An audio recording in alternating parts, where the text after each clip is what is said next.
Hey guys, welcome back. I'm Enigmius, and this is Robocraft Early Access Coverage, Episode 3. The response to the last two videos has been fairly reasonable, so I decided to keep going, and in this episode what I wanted to do was take a look at some match footage, and then go back to the garage and pick the vehicle apart and see how the various different bits and pieces come together. Now this is my Tier 3 vehicle. It's all green Tier 3 armor blocks. It's got 5 plasma cannons on it. If you can't beat them, join them. I would put more on it, but we'll talk about that a little later. I've also got, you can't really see it from this view, but I've got 4 thrusters on the back end. You'll be able to see that better in the garage when we're looking at it, which I was actually commenting to someone on Reddit that I was having a hard time with the vehicle. Sometimes the steering would go to absolute garbage, and I just noticed today that it's because whenever I was accelerating from a dead stop, the vehicle, the front end lifts up and it lifts the steering wheels off the ground, and it does that until it reaches speed, and then the front end settles down again, and then you can steer. So you'll see the adjustment that I made to the vehicle in the garage. Now you can see, basically drove from our base right into a shitstorm, for lack of a better term. We've got all kinds of enemy vehicles in this canyon here. We've got very few friendly vehicles to fight them. That will have some consequences later on. But what I'm trying to do is advance and do horrible things to the enemy without putting myself in a position where my cannons are getting knocked off, because that's one of the primary issues with this vehicle. It's very easy to destroy all of my cannons because they're very large and they're all kind of spaced out on the top of the vehicle. I tried to make this a low-profile vehicle as well, or at least lower than my previous ones, which weren't big, tall vehicles to begin with. The whole idea being the smaller the profile you give to the enemy, the harder it is for them to hit you, except for when they're shooting plasma cannons, because they kind of splash and land on you from above anyways. But you know, the reasoning was sound, and I think I'm going to try and keep that in mind for future builds, is to not build it any taller, any, bigger than I need to, realistically speaking. I mean, my vehicles tend to be larger than most, but there's a reason for it. So we'll also get to some of that. Now, you see, I'm doing it all right. I'm not exactly demonstrating the greatest skill in the world, but one of the things this vehicle excels at, because it's not quite so bulky as my previous ones, and it has 4 thrusters on the back, is I can relocate and flank quite easily unless the terrain is not working to my advantage, or I've taken a lot of damage and I'm missing a wheel or something like that. That happens, unfortunately, a fair bit on this vehicle as well. So really simple, straightforward stuff, right? For a game where everyone apparently dies immediately without any chance or any warning, I'm not in bad shape. I've got some kills, and when I ran out of things to kill, I rushed their base, and we got nothing for it. So having seen that, let's go back to the garage and take a look at all of the things behind the scenes going on with this particular vehicle. All right, so here we are in the garage. And you'll notice that this doesn't look like the same vehicle anymore, and that's okay, because I decided that rather than picking this vehicle apart and showing you how everything works, I would just kind of keep part of the vehicle here to show you that the vehicle was real, I guess, and demonstrate some key concepts that we're going to be building on with future episodes going forward, because it's all well and good to show you a match that I was in and then show you how my vehicle went together. But the video is even better if I can show you some things that provide you with some information that allow you to make better vehicles if you want. It's just a thing. So that's one of the things that we're going to be doing here, is passing along some information. Now, before we get into that, I just want to demonstrate a couple of concepts here that are very important. We see them a lot, and if you don't understand what people are talking about when they say it, you kind of miss out on the opportunity to capitalize on it and build better vehicles. One of the biggest things going on right now, one of the biggest discussions, is damage transfer between blocks. So if you've got some sort of projectile, quite often it's the plasma cannons that people are thinking about, but railguns are just as capable of transferring damage between blocks, and even SMGs, but you don't tend to notice it as much. Let's pretend that the enemy is shooting rubber balls at us, because that way we can just keep it simple. We don't have to worry about the splash from the plasma cannons or the railguns. We could just focus on the basic concepts. Now, let's pretend that this rubber ball has 1,000 energy behind it, and that's what's used to calculate how much damage it does. Now, each of these blocks, for example, has an armor rating, say, of 250. Now, we're pulling numbers out of our butt just for the sake of illustrating the concept. We're not necessarily correlating this to the specific armor values on the vehicle and how it scales to energy and blah, blah, blah. Just the general concept of damage transfer. So your rubber ball hits this block here, transfers 1,000 energy to it because that's what the ball does, and then it bounces away because it's done. This block here can absorb 250 of that energy, and then it's destroyed. And the rest of the energy is transferred to the adjacent block here, which is now 750 energy. The block can absorb 250. Get rid of that one. Now this one is destroyed. 500 energy is what's left, and it's transferred to this block because they were adjacent. This guy can absorb 250, absorbs 250 and is destroyed, transfers 250 to this guy. He absorbs it all, but he's also destroyed. And that's what you're left with. And that's why you can get a shot from a plasma cannon that hits you on one spot of your vehicle and not only takes out that whole outer plane, but digs into the vehicle and leaves like big holes and stuff, is because the damage is transferring from one block to the next.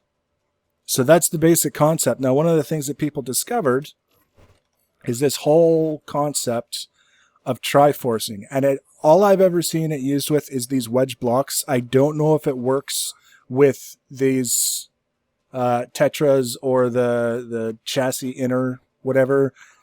Just going to look at the wedge blocks for now. If you connect something to one of the square faces, one of the two total square faces on this wedge block, it'll be considered attached for the purpose of not only being attached to the vehicle, but also transferring damage.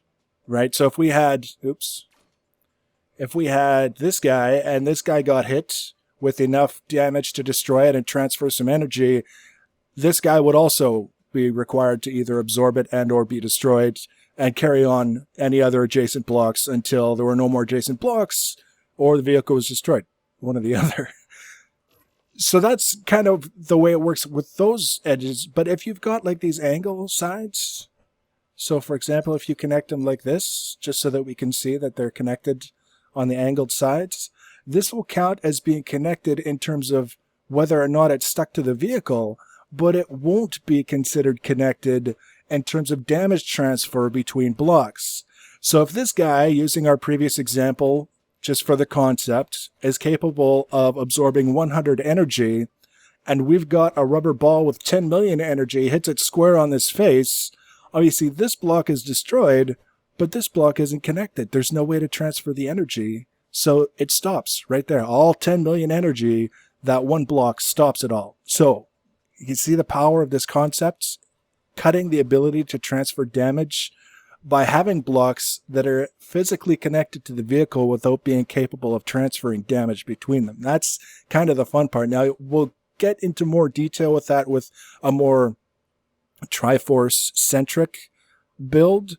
But one of the things someone brought up after the last episode was the idea of spaced armor. Now, spaced armor is very real. It's used in modern military vehicles to be able to absorb and disperse more shock from impact than similar armor of, just a plain add more thickness kind of thing. So it's lighter, but it's able of dispersing more damage is basically the short version of it.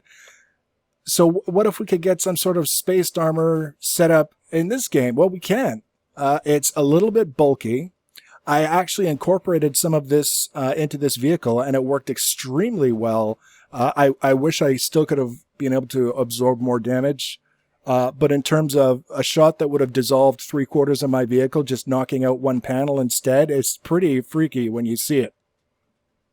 So here's the basic concept. Just like we demonstrated down here, we've got this wedge, which is attached to this part of the vehicle. So if this wedge gets hit, it will transfer damage, wherever, into any of these blocks that are adjacent and back. Then we've got another wedge that is now connected to it. It's now connected to the vehicle. You can see if it wasn't connected, it would be red. And I'm going to regret that now because I have to put a temporary block to replace it. Just give me a second. Right, so that illustrates the whole idea that these are in fact connected to the vehicle. And then we can attach to this block whatever we want. We've got this whole panel that we built onto there. If something hits this panel and transfers all kinds of energy into it, or all kinds of damage, if you want to word it that way, it'll spread through, destroy all these blocks, destroy this wedge here, destroy this wedge here because it's stuck to a square block, and then it'll stop. 50 bajillion T damage all onto this one panel, and it'll stop after it destroys this wedge and this wedge. Actually, no, just this one. This one will be fine because it's technically not connected. As well, it's not transferring any of that bajillion T damage into the thing because of this. We've got that Triforce kind of setup going on. And then as far as the spaced armor goes, I was going to do this with the 2 blocks like we've got here. And then I said, you know what? If we just convert one of these square guys into a wedge, then we can just have 1 block in between. And that's totally fine. It's not like more space equals less damage transfer in terms of, transferring the panel damage or whatever. It's just a case of how much bulk do you want on this vehicle? And if we can cut down on some of that bulk, sometimes it's good. So 1 block wide by having the first wedge in here. And then again, a bajillion T damage hitting this panel. This whole panel will be gone. This wedge will be gone, but it doesn't transfer damage into this wedge because of the whole Triforce thing. So this panel is completely unaffected. And this one can absorb another bajillion T damage. And then if you haven't killed the guy who's shooting at you by now, you don't deserve to win because your life has been saved twice from all those bajillion T damages because of the whole Triforce and spaced armor idea. Now, I was, like I said, I was going to show you guys the whole spaced armor thing here, but it would have required dismantling the vehicle in specific sections to make it work. And I was just like, yeah, we're not going to do that. Now, one of the things, I actually took it off, and I shouldn't have, but I mentioned I would show you, actually it wasn't even that refined, what I did to keep the front wheels on the ground for this guy so that when I was accelerating with those 4 boosters, I would still be able to steer. We don't want steering wheels. We want these guys because you're just coming off again later. And I did. I used tier 1 wheels like that. That's all I did. I just had that little extension behind with the wheels on it that keep the back end from dipping so that the front end can't raise. And the difference was immediate. I was actually able to steer while I was accelerating. It was fantastic. So that's where this vehicle ended up. You can see by the way that I've gutted it and stuck crazy things onto it that I'm not particularly attached to it. And that's because Tier 3 is kind of savage right now. And I'm not really complaining about it. It's just, this is one of those cases where the vehicle performed as well as I could have expected it to, but I just don't have all the pieces to make it truly competitive with a lot of the people that are, like I say, showing up with 8 to 10 plasma cannons on top of a little go-kart that just melt people. I'm actually focusing my earnings on my Tier 4 vehicle. Speaking of which, and as a segue to the whole concept of the Triforcing thing, here. The Raging Rabbit has been dismantled. He didn't survive. Load robots. This is the beginning of my next project. This will eventually be my Tier 4 vehicle, but also what I wanted to do was come up with the design for a universal cockpit that did all the Triforcing that we just talked about because of all the benefits that provides, that I could just incorporate into every vehicle because it's compact. It doesn't matter what I add to it. It's not like it's going to be taking up a huge chunk of the vehicle. and then I can build around it and come up with all kinds of different vehicles. So this is the beginning of that work. And you can see this is one of the things that I noticed as I was putting it together. You'll notice again, none of these blocks are red, meaning that all of them are considered attached to a vehicle with the driver's seat. But if we look under here, look at this block, how we've got the wedge, and then we come underneath. The wedge is inverted. So literally, if we were to do this in kind of real life terms, the only connection between the two would be this seam. Stop it, Phantom Wheel. Would be this seam down here. So this is a wedge here, and then this is another wedge here, and they're considered connected to the vehicle. So that's Triforce Extreme. This is basically a block where I would attach wheels. You know what I want to know? Let's find out together. Let's do inventory, chassis, wedge. What I want to know is, can you attach wheels to that? Heart note movement. I don't care what you can. So that's kind of an interesting thing. What we'll end up doing then is we will not be using a solid block to attach the wheels to. We'll be using these blocks. So if you do lose a wheel and the block that it was attached to, at least it's not going to transfer more damage towards the driver's seat, which is, of course, as we discussed previously, if the two blocks immediately below the driver's seat are destroyed, the vehicle is toast.